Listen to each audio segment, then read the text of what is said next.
Selamat pagi, mahasiswaku, maupun selamat malam juga bagi yang kelas malam. Saat ini kita akan kuliah dalam jaringan yang kedua, ya, setelah minggu lalu. Dan saat ini saya akan melanjutkan materi kita minggu lalu, ya, tentang angka pengganda. Nah, karena topik kita masih pada perekonomian tertutup, maka angka pengganda pada perekonomian tertutup. Angka pengganda itu ada di perekonomian terbuka juga ada, gitu ya. Jadi prinsipnya kalau kita sudah tahu bagaimana cara melihatnya di perekonomian tertutup, maka kita juga bisa nanti melihatnya di perekonomian terbuka. Oke, pertama definisi angka pengganda itu apa? Angka pengganda sebenarnya kata lainnya adalah multiplier, ya, multiplier, yaitu suatu angka yang memberikan gambaran kepada kita tentang intensitas hubungan kausal antara sebuah variabel tertentu dengan pendapatan nasional. Jadi itu. Dan biasanya multiplier itu letaknya di depan suatu variabel, ya gitu ya. Atau kita sebut sebagai koefisien biasanya kalau dalam ilmu ekonometrika maupun statistika, matematika juga mengatakan itu bentuknya ada suatu koefisien sebenarnya. Gitu ya. Nah, macam-macam angka pengganda perekonomian tertutup itu pertama ada pengganda investasi, kemudian ada angka pengganda konsumsi, kemudian ada angka pengganda pengeluaran konsumsi pemerintah, kemudian ada juga angka pengganda transfer pemerintah, ya, dan juga angka pengganda pajak. Nah, ini kan semua variabel ada pada perekonomian tertutup, ya, pada perekonomian tertutup. Jadi semua variabel itu memiliki angka pengganda. Nah, kita mulai dengan angka pengganda untuk investasi, dilambangkan dengan KI, yaitu pengeluaran masyarakat untuk investasi, ya, akan meningkat, asumsinya ceteris paribus atau faktor lain tidak berubah. Itu apabila jadi investasi masyarakat itu meningkat bila pertama tingkat bunga menurun, ya, tingkat bunga menurun di perbankan itu loh menurun, ya. Jadi tingkat bunga menurun itu termasuk juga tingkat bunga tingkat bunga pinjaman. Ya, kalau tingkat bunga pinjaman orang tertarik untuk meminjam. Memang meminjam itu bisa untuk konsumsi, bisa juga untuk investasi. Tapi artinya apabila dia menurun, keinginan orang untuk meminjam juga semakin besar. Tentu biasanya sektor usaha pun tertarik apabila tingkat bunga menurun. Kemudian adanya penemuan-penemuan baru yang bermunculan bidang teknologi. Kemudian jumlah penduduk yang meningkat, ya. Jadi jumlah penduduk yang meningkat itu juga menyebabkan peningkatan atau minat masyarakat untuk berinvestasi. Kenapa? Karena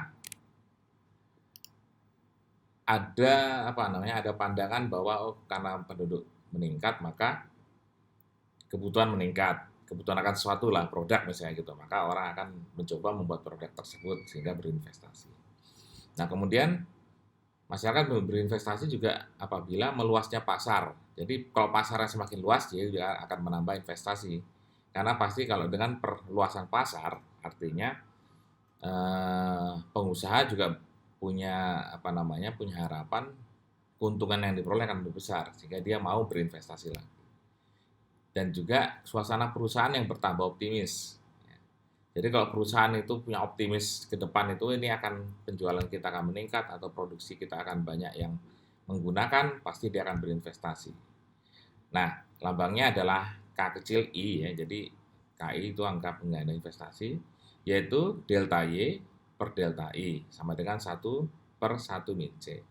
Jadi perubahan pendapatan nasional akibat adanya perubahan investasi itu sebenarnya angka pengganda, ya. Jadi kalau investasinya berubah sekian, maka bagaimana perubahan pendapatan nasionalnya? Nah itu, jadi rumusnya sama dengan 1 min C. Nah 1 min C ini pun diperoleh sebenarnya dari penurunan persamaan keseimbangan sebenarnya gitu ya. Persamaan keseimbangan kan Y sama dengan C plus I plus G. Nah kemudian kalau ada campur tangan pemerintah, ya, kalau ada campur tangan pemerintah maka C-nya adalah A per CYD gitu ya. Y-nya adalah YD, ini kemudian dipecahkan, gitu ya, dipecahkan. Ini mungkin tidak ada di slide Anda, tapi Anda bisa nanti Anda screenshot aja, enggak apa-apa, gitu ya. Ini, ya. Jadi itu dipecahkan aja terus, pecah-pecah gitu. Yang penting nanti ada yang dipindah ke kanan, ya seperti apa namanya, yang C ini ya, CY apa ini, CY pindah ke sebelah kiri ya, jadi 1 min C Y gitu ya, yang ini. Kemudian ini dipecahkan, kemudian ini persamaan data dibagi ini sesudah ada perubahan investasi. Nah ini, jadi investasi tambah investasi baru ini di sini akan menyebabkan perubahan delta Y, apa namanya ini. Nah kemudian ini dipecah lagi ya, ini kembali ke persamaan asal ini gitu ya, plus delta Y. Nah yang delta I itu dikeluarkan, jadi delta I per 1 min C kecil. Nah, sementara yang persamaan ini yang saya lingkari ini sebenarnya sama dengan Y, sehingga Y dan Y bisa dicoret. Dan delta Y sama dengan delta I per 1 min C kecil, gitu ya. Nah, kedua sisi kita kalikan dengan seper delta I, ya kanan kiri kalikan seper delta I, yang di sebelah kiri menjadi delta Y per delta I, yang di sebelahnya delta I-nya bisa dicoret ya karena itu perkalian apa namanya pecahan, gitu, sehingga jadi begini. Jadi inilah asal mula persamaan ini gitu ya. Nah, persamaan yang lainnya juga sama. Jadi angka pengganda konsumsi ini gitu ya. Angka pengganda pengeluaran konsumsi pemerintah juga ini ya. Lambangnya Anda bisa lihat di anu. Itu sebenarnya ngitungnya sama, cara ngitungnya sama gitu ya. Jadi apa namanya? Dasarnya semacam ini ngitungnya. Gitu ya. Nah, cuman kita tidak usah terlalu berpusing-pusing lah untuk itu gitu ya. Yang penting kita tahu maknanya angka pengganda itu seperti apa gitu ya. Pokoknya angka pengganda itu sesuatu yang menyebabkan perubahan apa namanya pendapatan nasional ya ini. Nah misal ada soal ini gitu ya, ada soal ini ya, itu diketahui ini contoh penggunaan angka pengganda. Jadi ada diketahui 2 buah periode. Pertama periode sebelum tahun 1972 dan yang kedua adalah periode sebelum sesudah tahun 1971. Jadi periode antara 2 tahun lah sebenarnya ini. Nah, pada tahun 72 ada investasi sebesar ini gitu ya. I sama dengan 40 miliar, konsumsi ini. Periode sesudah tahun 71 investasinya sekian sekian sekian dan fungsi konsumsi per tahunnya adalah C sama dengan 20 tambah 0,75 YD. Dengan menggunakan angka pengganda, hitunglah besarnya pendapatan nasional keseimbangan, konsumsi keseimbangan dan saving keseimbangan pada untuk periode sesudah tahun 71. Ya, untuk periode sudah tahun 71. Nah, ini jadi ini contoh penggunaan angka pengganda gitu ya. Angka pengganda. Ya. Jadi itu ya. Nah, menghitungnya bagaimana? Nah, menghitungnya ya sebagai berikut. Oke, selanjutnya kita pajak ya. Berbicara mengenai pajak karena masih berkaitan dengan perekonomian tertutup. Nah, pajak itu kan apa namanya adalah bagian pendapatan pemerintah atau sumber pendapatan pemerintah ya. Salah satunya adalah pajak. Nah, macam pajak yang ada itu kita kenal ada pertama ada pajak sederhana. Ya. Sederhana. Dikenal dengan istilah lump sum tax, ya, tax.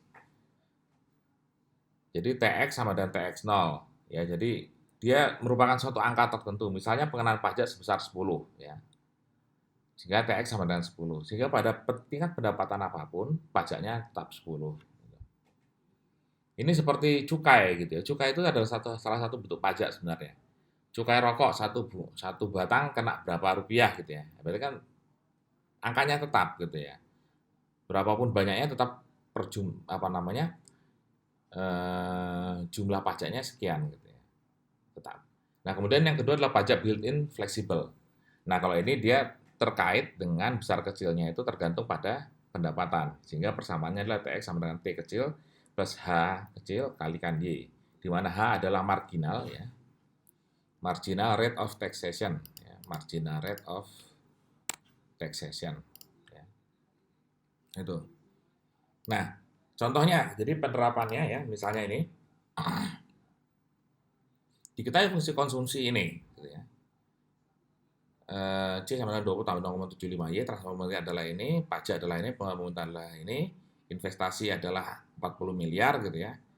Hitunglah besaran pendapatan keseimbangan nasional keseimbangan, pajak dipungut pemerintah satu keseimbangan, besarnya konsumsi keseimbangan, kemudian tabungan keseimbangan gitu ya. Nah itu, jadi contoh-contoh penggunaannya semacam ini. Dan pajaknya ini ya, pajak ini, dia merupakan pajak yang built-in fleksibel. Jadi semakin besar pendapatan nasionalnya, pajaknya pun juga semakin besar. Nah, itu. Besarnya pendapatan nasional keseimbangan. Jadi sama, prinsip menghitungnya itu kita cari keseimbangan pendapatan nasional adalah Y sama dengan C plus I plus G. Nah, baru kemudian karena dia ada pajak segala macam, konsumsinya adalah bentuk pendapatan disposable, dan disposable yang YD itu sama dengan Y plus TR min TX. Itu Anda bisa selesaikan selanjutnya. Oke, kemudian kita masuk pada perekonomian terbuka. Ya, jadi setelah kita bicara pada perekonomian tertutup yang tanpa kerjasama dengan luar negeri, kita masuk pada perekonomian terbuka. Nah, terbuka karena perekonomian ini memiliki hubungan dengan luar negeri. Itu tentu sektornya apa? Ya ekspor impor itu tadi, gitu ya. Sektornya ekspor impor. Itu. Nah, pelakunya, oh maaf ini bukan tertutup sederhana. Nanti dibenarkan di slide-nya para pelaku perekonomian terbuka.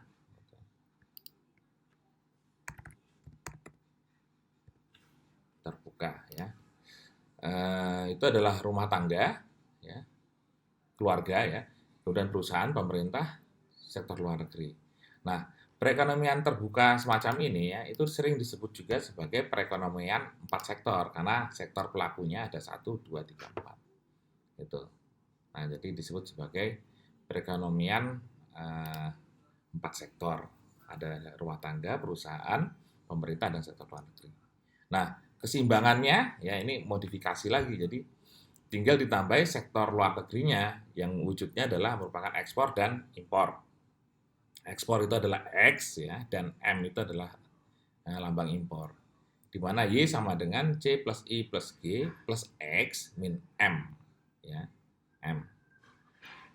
Nah, kenapa impor adalah negatif? Karena memang impor itu sebenarnya merupakan suatu bentuk kebocoran tanda petik gitu ya, dari pendapatan, karena kita harus mengeluarkan gitu ya. Sementara kalau ekspor kita memperoleh pendapatan ya, pendapatan pada perekonomian, tentu dalam wujudnya devisa. Nah, jadi nanti bisa dikurungi saja ya, jadi X min M itu bisa dikurungi. Di mana C-nya adalah A plus, dan ini adalah rumus dasarnya gitu ya. A plus CYD, TR-nya adalah transfer ya, nilai tertentu, pajak nilai tertentu, kemudian I-nya nilai tertentu, G-nya nilai tertentu, X nilai tertentu, dan M ya, M ini built-in gitu. Jadi besar kecilnya tergantung pendapatan nasional ya. Nah, tanda nol yang kecil-kecil ini gitu ya. Tanda nol yang kecil-kecil ini tuh merupakan nilai besaran tertentu gitu. Dan jika gitu ya, jika X lebih besar daripada M, maka perekonomian mengalami surplus neraca perdagangan. Jadi neraca perdagangan itu adalah perbandingan nilai ekspor dengan impor. Ya, kalau dia lebih besar ekspornya maka surplus. Kalau dia lebih kecil ekspornya disebut defisit neraca perdagangan. Dan kalau sama disebut dengan bukan defisit, ya, bukan mengalami defisit. Maaf, itu di slide nanti saya perbaiki. Merupakan mengalami neraca perdagangan seimbang, ya seimbang.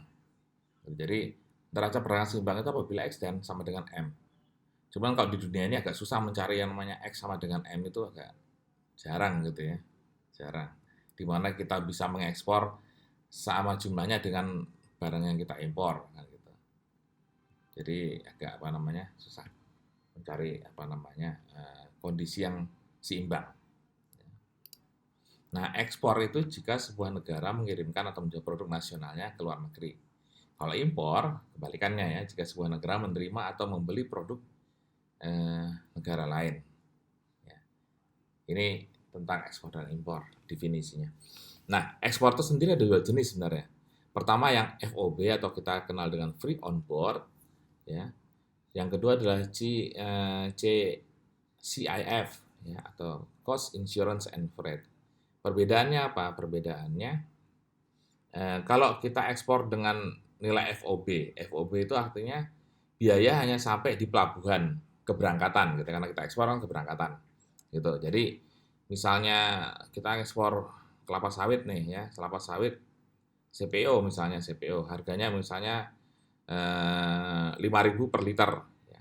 FOB berarti 5.000 per liter itu tidak termasuk biaya angkut, gitu ya, ke negara tujuan. Tapi kalau kita menggunakan sistem CIF, Cost Insurance and Freight, maka dihitung semua biaya untuk ya, asuransinya juga dan perjalanannya menuju daerah negara tujuan itu dihitung. Jadi misalnya tadi sampai pelabuhan harganya 5.000, kemudian ongkosnya itu per liter misalnya 1.500 sama asuransinya gitu ya, sehingga 6.500. Maka kalau ekspor dengan CIF ya, metode CIF, maka kita menghitung nilai ekspor kita dengan menjumlahkannya 5.000 tambah 1.500, yaitu 6.500 per liter. Sementara FOB tadi hanya 5.000 gitu. Nah, kemudian alasan ekspor dilakukan negara. Jadi kenapa kita perlu ekspor? Ya karena gaungnya kan kita pinginnya ekspor gitu ya. Pertama, ya karena kita punya barang yang diperlukan negara lain. Ya, itu pertama. Kemudian dan barang lain itu tidak diproduksi di negara tersebut. Ya, jadi negara lain tidak dapat produksi barang tersebut. Dan yang paling penting juga kemampuan dari negara tersebut untuk mengeluarkan barang-barang yang dapat bersaing pada pasar luar negeri. Nah, kalau sekarang kita ekspor itu kan tujuannya apa, kita punya bersaing. Karena misalnya kita produksi kelapa sawit itu bukan cuma Indonesia yang bisa produksi gitu ya. Itu jadi Malaysia juga bisa. Nah, sehingga kita bersaing ini gitu, bersaing baik dari segi kualitas maupun kuantitas kan gitu ya. Itu. Jadi itu persaingan ya, persaingan ini ya. Nah, selanjutnya ini jadi alasan ekspor ya. Ini sebenarnya akan lebih jelaskan kalau saya pernah kuliah dulu di ekonomi internasional ya. Jadi kenapa jadi ada istilahnya itu kita bisa ekspor kalau kita memiliki absolute advantage misalnya gitu ya. Ya, absolute itu memang kita karena ini yang barang tersebut tidak bisa dibuat oleh negara lain, itu namanya absolute gitu ya. Atau comparative advantage, yaitu kita punya keunggulan komparasi. Jadi itu yang berkait dengan saingan. Jadi kita misalnya bisa membuat suatu barang yang bagus dan lebih murah, maka kita bisa ekspor. Gitu. Nah, perdagangan internasional itu tergambar kalau di negara kita pada kondisi neraca perdagangannya, gitu ya, perdagangannya. Ya. Ini dalam apa nih? Mungkin dalam pokoknya intinya triliun lah. Tapi kita bisa lihat angkanya di sini, gitu ya.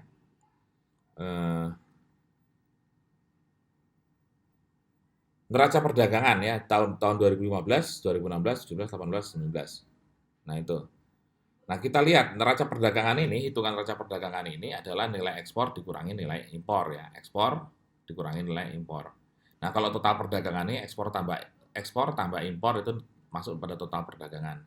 Nah yang menjadi concern kita adalah pada neraca perdagangannya, di mana ekspor pulang impor. Jadi 7.671,5 ini adalah 150.000 ini sekian, kurangi ini hasilnya ini. Nah, dari tahun 2015 sampai tahun 2017 kita itu masih surplus. Ya, ada surplus. Gitu. Karena memang dari sisi impor non migas kita juga kecil gitu ya.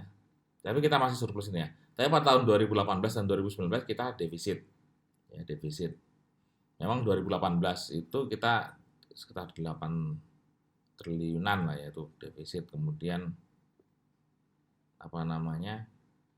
di tahun 2019 itu sekitar 3.000 230. Jadi menurun, sebenarnya ini menurun. Tapi ini defisit ya, defisit. Nah, kita bisa lihat komposisinya semacam ini gitu ya. Jadi yang merah ini adalah non migas. Jadi kita punya apa namanya neraca perdagangan kita non migas tuh positif, tapi migas kita negatif gitu ya. Negatif sehingga total perdagangannya yang hijau ini ya itu pasti ketika di atas nol ini dia surplus gitu ya. Surplus kemudian turun ke bawah ini defisit ya 2018 2019 defisit. Dan Januari 19 ke Januari 2020 kita masih defisit ya, defisit tapi berkurang ya, syukur berkurang. Nah, kemudian neraca perdagangan total ya. Neraca perdagangan totalnya juga demikian sama gitu. Jadi untuk nilai ekspor ya, jadi ini nilainya ekspor. Ini non migas kita masih tetap tinggi gitu ya, gitu. Migas masih tinggi, kemudian turun naik, ya naik turun ya, dan dari Januari ke Januari 2019 itu kita masih kecil turun, ya turun. Kemudian selanjutnya ini tentang impor ya, impor kita juga masih tinggi gitu ya, tinggi. Di non migas juga ada, non migas masih lebih tinggi daripada migasnya, gitu.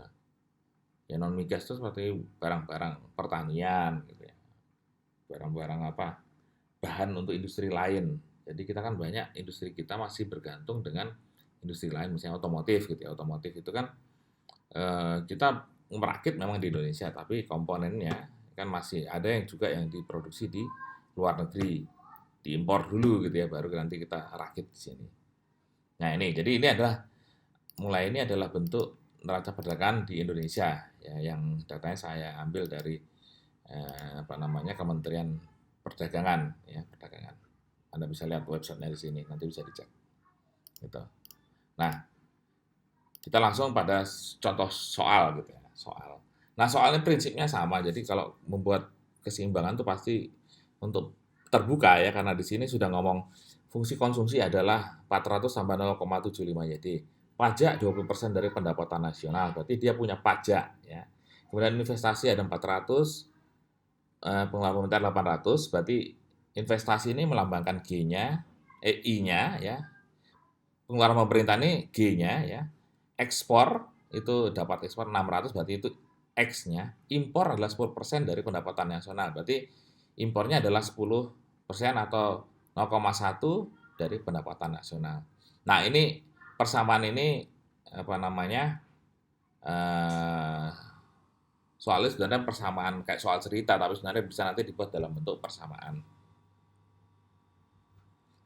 Nah, selanjutnya juga penyelesaiannya begini, jadi ya. Fungsi konsumsinya ini ya. Sehingga karena ada YD, dia tidak ada transfer sehingga hanya Y min 0,2 Y, karena 0,2 Y ini adalah pajak besarnya adalah 20% dari pendapatan nasional. Jadi ini dijabarkan menjadi C sama dengan 400 sama dengan 0, nah, ini fungsi konsumsinya. Nah, kemudian pendapatan nasionalnya keseimbangan ya sama dengan Y sama dengan C plus I plus G plus X min M ya, gitu. Nah, M-nya adalah tadi 0,1 Y gitu ya. X-nya kan 600, ini G itu pengelolaan pemerintah, ini investasi. Ini adalah C-nya, sehingga dihasilkan angka 4.400 ya. Dari mana nanti 0,1-nya ini ya dikurangi ini kan 0,6 kurangi 0,1 itu kan 0,5 ya. Plus 0,5, plus 0,5 Anda pindahkan ke sana jadi Y min 0,5 Y, baru Anda bisa hitung gitu ya. Dan selanjutnya gitu. Nah, kemudian contoh kedua ini Anda bisa latih sendiri gitu ya, latih sendiri di rumah gitu. Ya. Dan ini adalah contoh ketiga ya. Jadi contoh kedua ini tentang fungsi konsumsi oke diketahui, investasi ada 100 oke diketahui, kemudian pengeluaran pemerintah 250 oke, pajak yang dipungut ada 250, pemerintah memberikan subsidi. Subsidi itu adalah transfer ya, bentuk transfer. Ekspor adalah 300, impor 200. Tentukan besar pendapatan nasional keseimbangan, yaitu sama kembali lagi. Rumusnya Y sama dengan C plus I plus G plus X min M ya gitu. Dan YD-nya Anda rubah karena YD-nya adalah dia punya pajak ya. Ya pajak dipungut ya, dan juga punya subsidi. Anda tinggal dikembangkan. Nah, yang ketiga ya, Yang ketiga, perekonomian negara memiliki fungsi saving, ya. Jadi yang diketahui fungsi savingnya. Nah, kemudian impor sekian, ya, M sama dengan 20 tambah 0,2 Y, ekspor adalah X sama dengan 100, investasi adalah 280. Tentukan pendapatan nasional, tabungan keseimbangan, konsumsi keseimbangan, impor keseimbangan. Ini tetap sama juga menggunakan Y sama dengan C plus I plus G plus X min M. Nah, C-nya dari mana? Ya C-nya kalau Anda bingung gitu ya, Anda bisa gunakan persamaan S ya untuk dirubah menjadi persamaan C. Kalau S-nya sama dengan negatif 40 tambah 0,3 Y, maka konsumsinya adalah C sama dengan 40 tambah 0,7 Y. Nah, itu. Baru tinggal diselesaikan ke bawah gitu ya. Gitu. Ya, jadi di sini tidak ada pengeluaran pemerintah. Jadi ya kalau tidak ada pengeluaran pemerintah ya tidak usah dihitung gitu ya. Tidak usah dipaksakan ada, biarkan aja apa yang ada. Gitu. Nah, yang terakhir ini ya. Jadi ini agak rumit sedikit gitu ya, agak rumit sedikit. Jadi ada suatu perdagangan terbuka diketahui konsumsi nasionalnya adalah 500 tambah 0,8 YD, pajaknya 20% pendapatan nasional, investasi sekian 500, pengeluaran pemerintah 1000, ekspor negara X sama dengan 800 ya, ekspornya. Impornya 10% dari pendapatan nasional, berarti 0,1 Y. Nah, perekonomian akan mencapai full employment pada pendapatan nasional 6.000. Jadi full employment, ingat kemarin ya, bahwa semua sumber daya itu tergunakan. Atau Y-nya sebenarnya sama dengan 6.000 gitu sebenarnya, pendapatan nasional 6.000 gitu. Ini mencapai full employment. Nah, kemudian ditanyakan ya, fungsi konsumsinya, kemudian pendapatan nasional keseimbangan, penurunan pajak untuk mencapai full employment. Nah, karena pajak itu biasanya diturunkan biar mencapai full employment. Kemudian pengeluaran pemerintah harus dinaikkan untuk mencapai full employment. Jadi suruh mencari penurunan pajaknya berapa sih yang untuk diperlukan, kemudian kenaikan pengeluaran pemerintahnya berapa sih. Gitu. Kemudian budget pemerintah pada keseimbangan awal dan pada kondisi full employment. Kemudian tentukan apakah ekspor selalu melebihi impor pada kedua keseimbangan tersebut. Ya. Jadi kan ada kedua keseimbangan nih, ada sebelum full employment, ada sesudah full employment. Jadi dilihat apakah memang ekspornya selalu melebihi impor pada kedua keseimbangan tersebut. Kemudian fungsi pajak yang baru ya. Kemudian grafik keseimbangan perekonomiannya. Nah, kalau grafik berarti kita gambar kurva gitu ya, gambar kurva. Nah, oke. Nah, ini.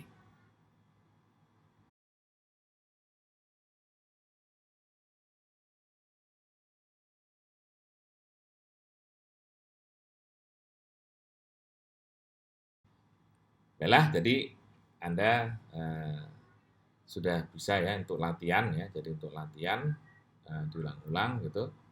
Sehingga untuk perekonomian terbuka memang prinsipnya adalah yaitu ada ekspor dan impornya, gitu aja.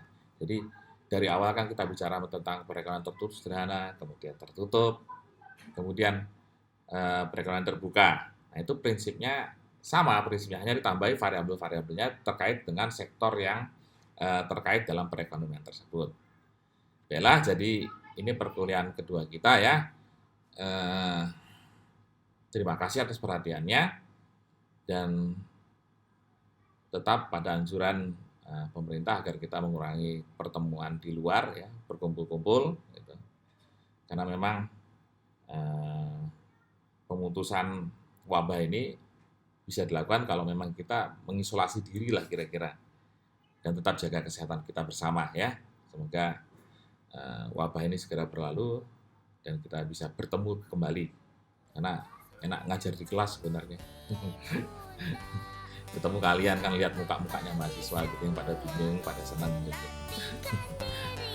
Oke, baiklah ya. Sampai bertemu kembali di kuliah kita berikutnya.